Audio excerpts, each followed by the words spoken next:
Hey you all, Carpetbagger here, coming to you live from the north, more specifically Irish Hills, Michigan.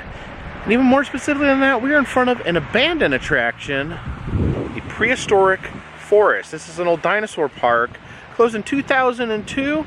It looks like it's pretty closed off. It looks like they don't want anyone inside, but we can see if we can maybe spot some dinosaurs through the fence.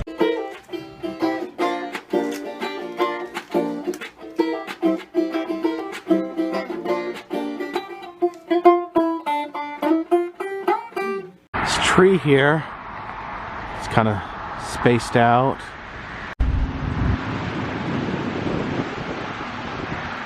You see that big structure, big mountain over there in part of the attraction. I see some deceased dinosaur bones poking out of the grass there.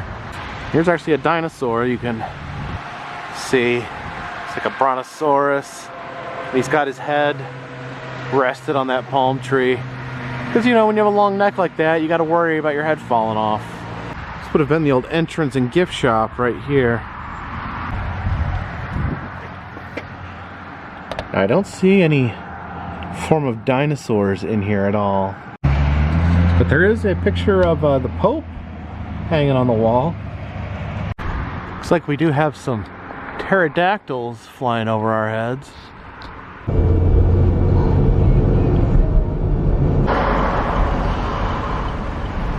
Now, not all the roadside attractions here in Irish Hills are abandoned, because one of these Irish Hills is a mystery. We're at a mystery hill. You know, one of those spots that we find across America where the laws of gravity and time make no sense. So we're gonna head in and experience this mystery firsthand.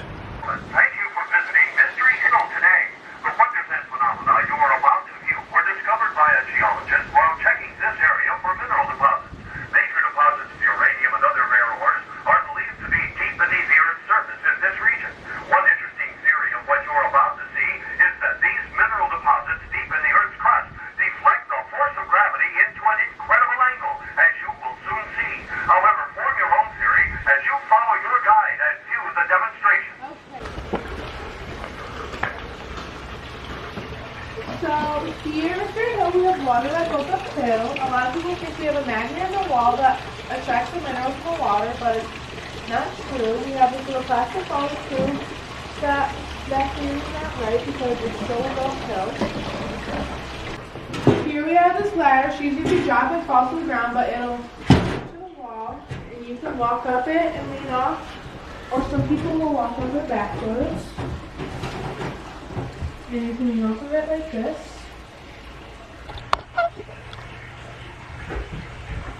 So you can do the front of it backwards.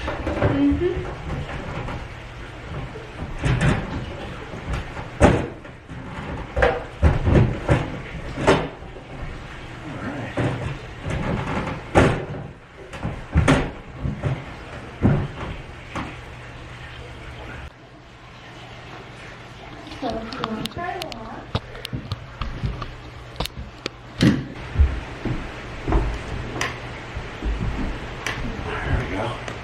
So you can cut one foot right up here and push yourself, and then you can just go off over the edge like this. Awesome.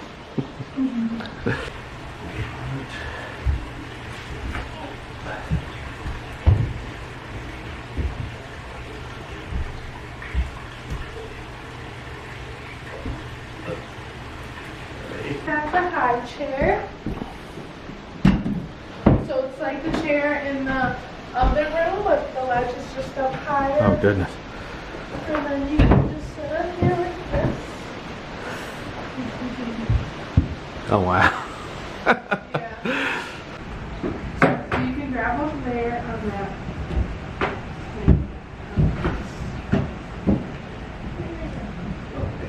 And then just don't lean forward. Don't lean forward. You'll be good. All right. Okay. Not too fast.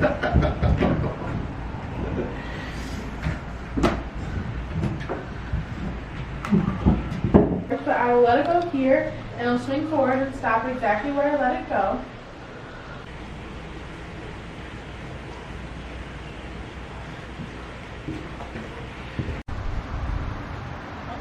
That's right. Now the plan for today is to actually go international. We're gonna try to cross over. We're not gonna try. We're gonna be successful in crossing over the Canadian border. We're gonna check out some things in Canada.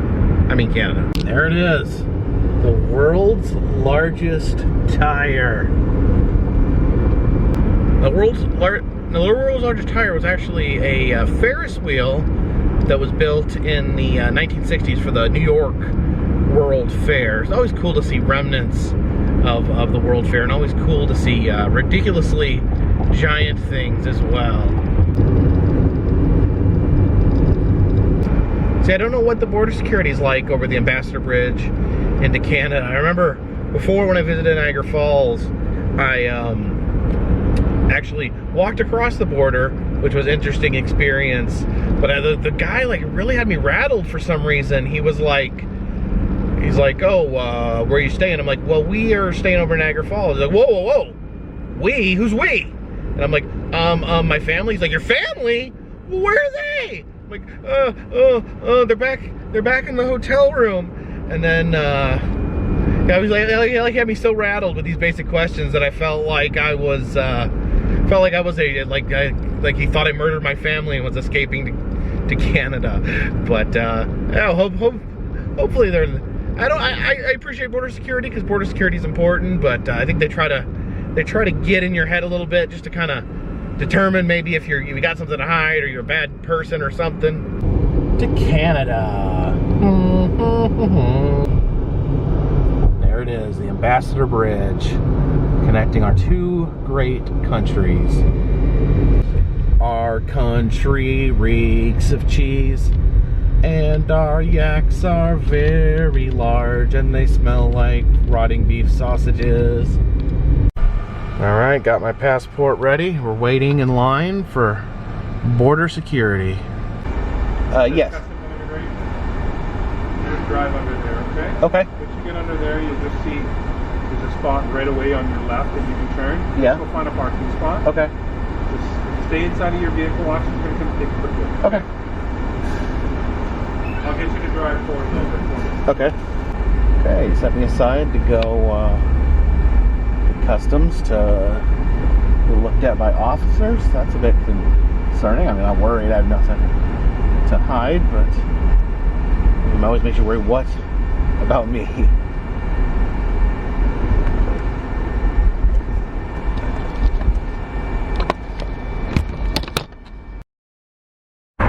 Well, somewhat unbelievably, I am now in Canada. That Border Patrol went much worse than I could have ever imagined. So I went through the booth, the drive-through booth. You know, I gave the guy my passport, my driver's license, and he asked me a bunch of questions, blah, blah, blah. What you got in the car? Do you have weapons in the car? Do you have drugs in the car? You know, the basic questions. What are you doing here? What do you do for a living? How long are you going to be here? But then he said, okay, well, now that I'm done with you, you need to go park over there and check in with customs. So not everyone's going over there, so I don't know if it's random or if there was something about me that was suspicious, but he sent me over there. So I step out, they go into my vehicle, the Canadian police officers, but not Mounties. I guess not all Canadian police are Mounties. They dressed blue and blue, and they were Canadian policemen. So they go in to my car, and they found I have a flashlight with a taser on the end of it that, you know, I bought for protection if I'm in somewhere dangerous, that I have the taser. That's okay in America. In America, you can buy a taser at a gas station. In Canada, apparently they are illegal. You cannot own a taser. So they found my taser, and they're like, what's this? Why didn't you tell the guy at the booth you had this? I'm like, I wasn't thinking. I didn't even come across my mind. He said weapons. It's a flashlight taser in America. Do we even call a taser a weapon? I don't know. So, yeah, and then the policeman said, "You're under arrest," which, freaking terrifying. And they handcuffed me and took me into the little station there, a little police station, border patrol station. They put me in like a little room by myself in the back, locked me in there. Freaking terrifying. So while I'm doing this, they're going through all my stuff in my car. One of the officers actually comes in and asks for the password to my computer, the password to my phone. I give it to him because I don't know. Maybe if it was America, I wouldn't, but I don't know what's legal here and what's not, so I just gave it to him because I wanted to make the process as easy as possible. Then, of course, they're asking me questions about all the weird stuff they find in my car. I had my spy glasses that I never use. They have a camera right here. They're like, "What are you using to film these for?" I'm like, "Ah!" So I'm trying to explain what I do for a living. And then, this is the most surreal part of it, was they found my sideburn.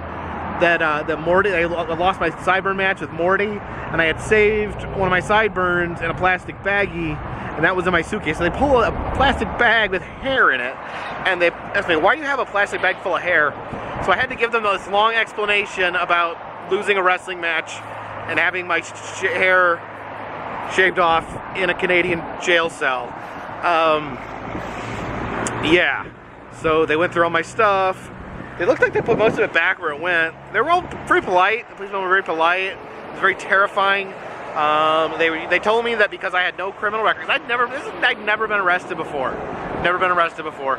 And so they told me, because you have no criminal record, because there was nothing else of concern in your car, we're going to allow you to go into Canada. We're not going to stop you, but you can't have your taser back, which I kind of already figured, and you have to pay a fine.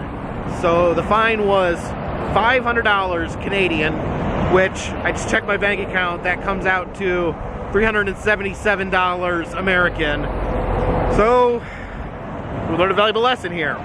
You don't take a taser into Canada, I guess.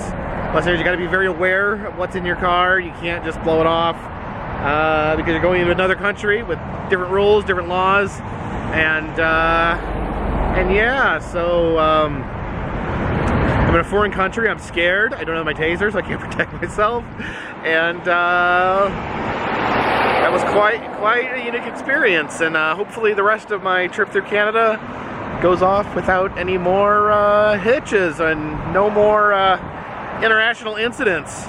Yeah, they asked me if I wanted a lawyer or if I wanted to contact the American Embassy. I'm like, let's say no for now.